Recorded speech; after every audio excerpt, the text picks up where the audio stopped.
anigoo ah Axmed Ciise Cawad wasiirka arrimaha dibadda ee dowladda federaalka Soomaaliya waxaan hambalyo u dirayaa Cabdirasaaq Xaaji Catoosh oo maanta followers-kiisa ama dadka ku xiran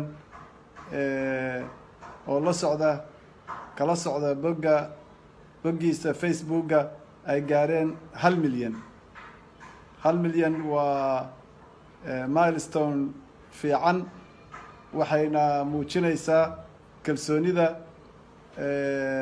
akhristayaasha Soomaaliyeed ay ku qabaan ammaanada iyo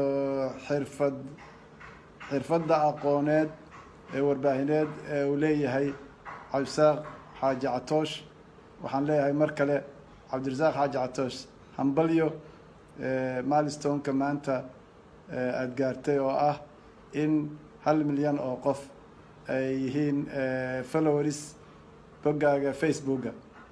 hambalyo.